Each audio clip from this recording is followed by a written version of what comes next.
അധ്യായം 63. ദൈവത്തിനു വേണ്ടി ദാഹിക്കുന്നു. ദൈവമേ, അവിടുന്നാണ് എൻ്റെ ദൈവം. ഞാൻ അങ്ങയെ തേടുന്നു. എൻ്റെ ആത്മാവ് അങ്ങേക്കായി ദാഹിക്കുന്നു. ഉണങ്ങി വരണ്ട ഭൂമി എന്ന പോലെ എൻ്റെ ശരീരം അങ്ങയെ കാണാതെ തളരുന്നു. അങ്ങയുടെ ശക്തിയും മഹത്വവും ദർശിക്കാൻ ഞാൻ വിശുദ്ധ മന്ദിരത്തിൽ വന്നു.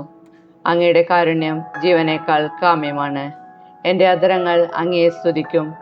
എൻ്റെ ജീവിതകാലം മുഴുവൻ ഞാൻ അങ്ങയെ പുകഴ്ത്തും. ഞാൻ കൈകൾ ഉയർത്തി അങ്ങയുടെ നാമം വിളിച്ചപേക്ഷിക്കും. കിടക്കയിൽ ഞാൻ അങ്ങയെ ഓർമ്മിക്കും. രാത്രിയാമങ്ങളിൽ അങ്ങയെക്കുറിച്ച് ധ്യാനിക്കുകയും ചെയ്യുമ്പോൾ ഞാൻ മജ്ജയും മേധസ്സും കൊണ്ടെന്ന പോലെ സംതൃപ്തി അടയുന്നു. എൻ്റെ അധരങ്ങൾ അങ്ങേക്ക് ആനന്ദഗാനം ആലപിക്കും. അവിടുന്ന് എൻ്റെ സഹായമാണ്. അങ്ങയുടെ ചിറകിൻ കീഴിൽ ഞാൻ ആനന്ദിക്കും. എൻ്റെ ആത്മാവ് അങ്ങയോട് ഒട്ടിച്ചേർന്നിരിക്കുന്നു. അങ്ങയുടെ വലത്ത് കൈ എന്നെ താങ്ങി നിർത്തുന്നു. എൻ്റെ ജീവൻ നശിപ്പിക്കാൻ നോക്കുന്നവർ ഭൂമിയുടെ അഗാധ ഗർത്തങ്ങളിൽ പതിക്കും. അവർ വാളിനിരയാകും. അവർ കുരുനരികൾക്ക് ഭക്ഷണമാകും. എന്നാൽ രാജാവ് ദൈവത്തിൽ സന്തോഷിക്കും. അവിടുത്തെ നാമത്തിൽ സത്യം ചെയ്യുന്നവർ അഭിമാനം കൊള്ളും. നുണയരുടെ വായ് അടഞ്ഞു പോകും. സങ്കീർത്തനങ്ങൾ അധ്യായം 64. ദൈവമേ, എൻ്റെ ആവലാതി കേൾക്കണമേ. ശത്രുഭയത്തിൽ നിന്ന് എൻ്റെ ജീവനെ രക്ഷിക്കണമേ. ദുഷ്ടരുടെ ഗൂഢാലോചനകളിൽ നിന്നും ദുഷ്കർമ്മികളുടെ കുടിലതന്ത്രങ്ങളിൽ നിന്നും എന്നെ മറിക്കണമേ. അവർ തങ്ങളുടെ നാവുകൾ വാളുപോലെ മൂർച്ചയുള്ളതാക്കുന്നു. അവർ പരുഷവാക്കുകൾ അസ്ത്രം പോലെ തൊടുക്കുന്നു. അവർ നിർദോഷരെ ഒളിഞ്ഞിരുന്നെയ്യുന്നു. പെട്ടെന്ന് കൂസിലെന്നിയെ എയ്യുന്നു. അവർ തങ്ങളുടെ ദുഷ്ടലക്ഷ്യത്തിൽ ഉറച്ചു നിൽക്കുന്നു. എവിടെ കെണിവെക്കണമെന്ന് അവർ ആലോചിക്കുന്നു. അവർ വിചാരിക്കുന്നു, ആര് നമ്മെ കാണും? നമ്മുടെ കുറ്റകൃത്യങ്ങൾ ആര് കണ്ടുപിടിക്കും? കൗശലപൂർവമാണ് നാം കെണിയൊരുക്കിയത്. മനുഷ്യന്റെ അന്തരംഗവും ഹൃദയവും എത്ര അഗാധം! എന്നാൽ ദൈവം അവരുടെ മേൽ അസ്ത്രമയക്കും. നനച്ചിരിക്കാതെ അവർ മുറിവേൽക്കും. അവരുടെ നാവ് നിമിത്തം അവിടുന്ന് അവർക്ക് വിനാശം വരുത്തും. കാണുന്നവരെല്ലാം അവരെ പരിഹസിച്ച് തലകുലുക്കും. അപ്പോൾ സകലരും ഭയപ്പെടും. അവർ ദൈവത്തിന്റെ പ്രവൃത്തിയെ പ്രഘോഷിക്കും. അവിടുത്തെ ചെയ്തികളെക്കുറിച്ച് ധ്യാനിക്കും. നീതിമാൻ കർത്താവിൽ സന്തോഷിക്കട്ടെ. അവൻ കർത്താവിൽ അഭയം തേടട്ടെ.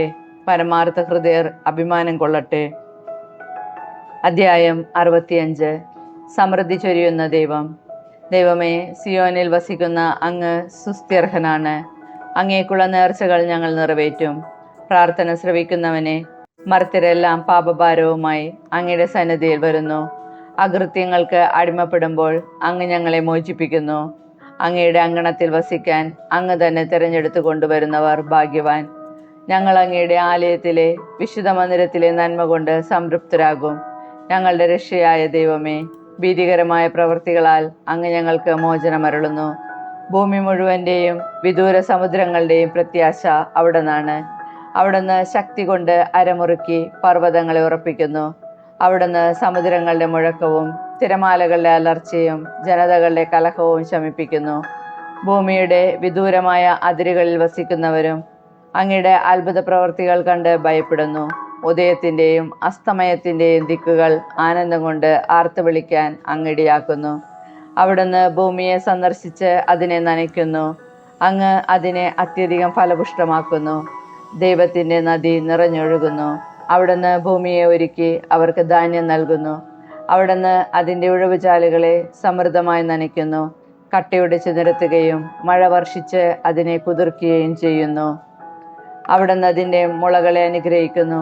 സംവത്സരത്തെ അവിടുന്ന് സമൃദ്ധി കൊണ്ട് മകുടം ചാർത്തുന്നു. അങ്ങയുടെ രഥത്തിൻ്റെ ചാലുകൾ പുഷ്ടി പൊഴിക്കുന്നു. മരുപ്രദേശത്തിൻ്റെ പുൽപ്പുറങ്ങൾ സമൃദ്ധി ചൊരിയുന്നു. കുന്നുകൾ സന്തോഷമണിയുന്നു. മേച്ചിൽപ്പുറങ്ങൾ ആട്ടിൻകൂട്ടങ്ങളെ കൊണ്ട് ആവൃതമാകുന്നു. താഴ്വരകൾ ധാന്യം കൊണ്ട് മൂടിയിരിക്കുന്നു. സന്തോഷം കൊണ്ട് അവ ആർത്തുപാടുന്നു. സങ്കീർത്തന പുസ്തകത്തിൽ നിന്ന് അധ്യായം 66. കർത്താവിനെ സ്തുതിക്കുവിൻ. ഭൂവാസികളെ, ആഹ്ലാദത്തോടെ ദൈവത്തിന് ആർപ്പ് വിളിക്കുവിൻ. അവിടുത്തെ നാമത്തിന്റെ മഹത്വം പ്രകീർത്തിക്കുവിൻ. സ്തുതികളാൽ അവിടുത്തെ മഹത്വപ്പെടുത്തുവിൻ. അവിടുത്തെ പ്രവർത്തികൾ എത്ര ഭീതിജനകം! അങ്ങയുടെ ശക്തി പ്രഭാവത്താൽ ശത്രുക്കൾ അങ്ങേക്ക് കീഴടങ്ങും. ഭൂവാസികൾ മുഴുവൻ അവിടുത്തെ ആരാധിക്കുന്നു. അവർ അങ്ങയെ പാടിപ്പുകഴ്ത്തുന്നു. അങ്ങയുടെ നാമത്തിന് സ്തോത്രം ആലപിക്കുന്നു. ദൈവത്തിന്റെ പ്രവൃത്തികൾ വന്നു കാണുവിൻ. മനുഷ്യരുടെ ഇടയിൽ അവിടുത്തെ പ്രവൃത്തികൾ ഭീതിജനകമാണ്. അവിടുന്ന് സമുദ്രത്തെ ഉണങ്ങിയ നിലമാക്കി അവർ അതിലൂടെ നടന്നു നീങ്ങി. അവിടെ നമ്മൾ ദൈവത്തിൽ സന്തോഷിച്ചു. അവിടുന്ന് തന്റെ ശക്തിയിൽ എന്നേക്കും വാഴും. അവിടുന്ന് ജനതകളെ നിരീക്ഷിക്കുന്നു. കലഹപ്രിയർ അഹങ്കരിക്കാതിരിക്കട്ടെ. ജനതകളെ കർത്താവിനെ വാഴ്ത്തുവിൻ. അവിടുത്തെ സ്തുതിക്കുന്ന സ്വരമുയരത്തെ. അവിടുന്ന് നമ്മുടെ ജീവൻ കാത്തുപാലിക്കുന്നു. നമ്മുടെ കാലിടറാൻ അവിടുന്ന് സമ്മതിക്കുകയില്ല. ദൈവമേ, അങ്ങ് ഞങ്ങളെ പരീക്ഷിച്ചറിഞ്ഞു. ഞങ്ങളെ വെള്ളിയെന്ന പോലെ അങ്ങ് പരിശോധിച്ചു. അവിടുന്ന് ഞങ്ങളെ വയലിൽ കുടുക്കി. ഞങ്ങളുടെ മേൽ വലിയ ഭാരം ചുമത്തി. ശത്രുക്കൾ ഞങ്ങളെ ചവിട്ടിമെതിക്കാൻ അങ്ങടിയാക്കി. ഞങ്ങൾ തീയിലും വെള്ളത്തിലും കൂടി കടക്കേണ്ടി വന്നു. എങ്കിലും അങ്ങ് ഞങ്ങളെ വിശാല ഭൂമിയിൽ കൊണ്ടുവന്നു. ദഹനബലിയുമായി ഞാൻ അങ്ങയുടെ ആലയത്തിൽ വരും. അങ്ങയോടുള്ള എൻ്റെ നേർച്ചകൾ ഞാൻ നിറവേറ്റും. കഷ്ടതയിലായിരുന്നപ്പോൾ എൻ്റെ നാവ് കൊണ്ട് നേർന്നതാണ് അവ. കൊഴുത്ത മൃഗങ്ങളെ ദഹനബലിയായി ഞാൻ അങ്ങേക്ക് അർപ്പിക്കും.